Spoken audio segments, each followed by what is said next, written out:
ಆತ್ಮೀಯ H16 news ಅರ್ಥಾತ್ ಹೇ ಸೀತಾರಾಮಗೆ ಸ್ವಾಗತ. ನಾನು ನಿಮ್ಮವ MI ಅಥವಾ ಮಲ್ಲಪ್ಪ ಜೋತವರ್. ಆತ್ಮೀಯರೇ,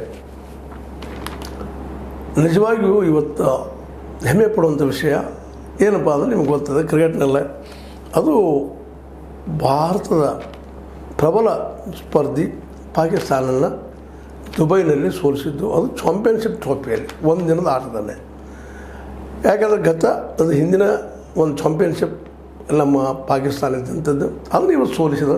ಅಂದರೆ ಅದರದ್ದೊಂದು ಸೇಡ್ ಅಂತ ನಾವು ಅನ್ಕೋಬಾರ್ದು. ಅದನ್ನು ಕ್ರಿಕೆಟ್ನಲ್ಲೇ ಅಂಥ ಭಾಷೆಗಿಂತಲೂ ಮುಖ್ಯವಾಗಿ ನಮ್ಮಲ್ಲೂ ಕ್ರಿಕೆಟ್ ಅದ, ನಾವು ಗೆಲ್ಲಬಲ್ಲೆವು ಅನ್ನುವಂಥ ಸಂದೇಶವನ್ನು ನೀಡಿದ್ದು. ಜೊತೆಗೆ ಮತ್ತು ಮರಳಿ ಹಳೆಯ ಗತವೈಭವಕ್ಕೆ ಬಂದಿದ್ದು. ಅದಕ್ಕಿಂತ ಹೆಚ್ಚಿಗೆ ನಮ್ಮ ವಿರಾಟ್ ಕೊಹ್ಲಿ ಅವರು 51ನೇ ಸೆಂಚುರಿಯನ್ನು ಹೊಡೆದು ನಿಜವಾಗಿ ನೆನಪಿಸ್ಬೇಕಾದ್ದು.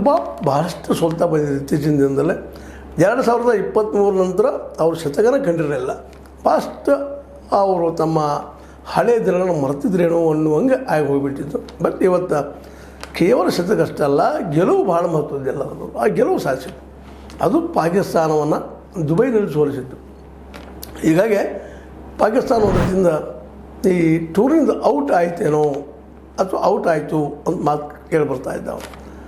ಅದು ಔಟ್ ಆಯಿತು, ಇನ್ನಾಯಿತು, ಅದು ಸೆಕೆಂಡರಿ. ಬಟ್ ಸೆಮಿಫೈನಲ್ಗೆ ನಮ್ಮ ಭಾರತೀಯ ಎಂಟ್ರಿ ಆಯಿತು ಅನ್ನುವಂಥದ್ದು, ಎಲ್ಲರಿಗಿಂತ ಮೊದಲು ಎಂಟ್ರಿ ಆಯಿತು ಅನ್ನುವಂಥದ್ದು ಒಂದು ಸಮಾಧಾನ ಪಡ್ಕೊಳ್ಳೋ ವಿಷಯ. ಆದರೂ ಈ ಗೆಲುವಿನ ಹಿಂದೆ ಶ್ರಮ ಆದ ವಿರಾಟ್ ಕೊಹ್ಲಿ ಅವ್ರದ್ದು, ಜೊತೆಗೆ ಇವತ್ತಿನ ಹೊಸ ಪೀಳಿಗೆ.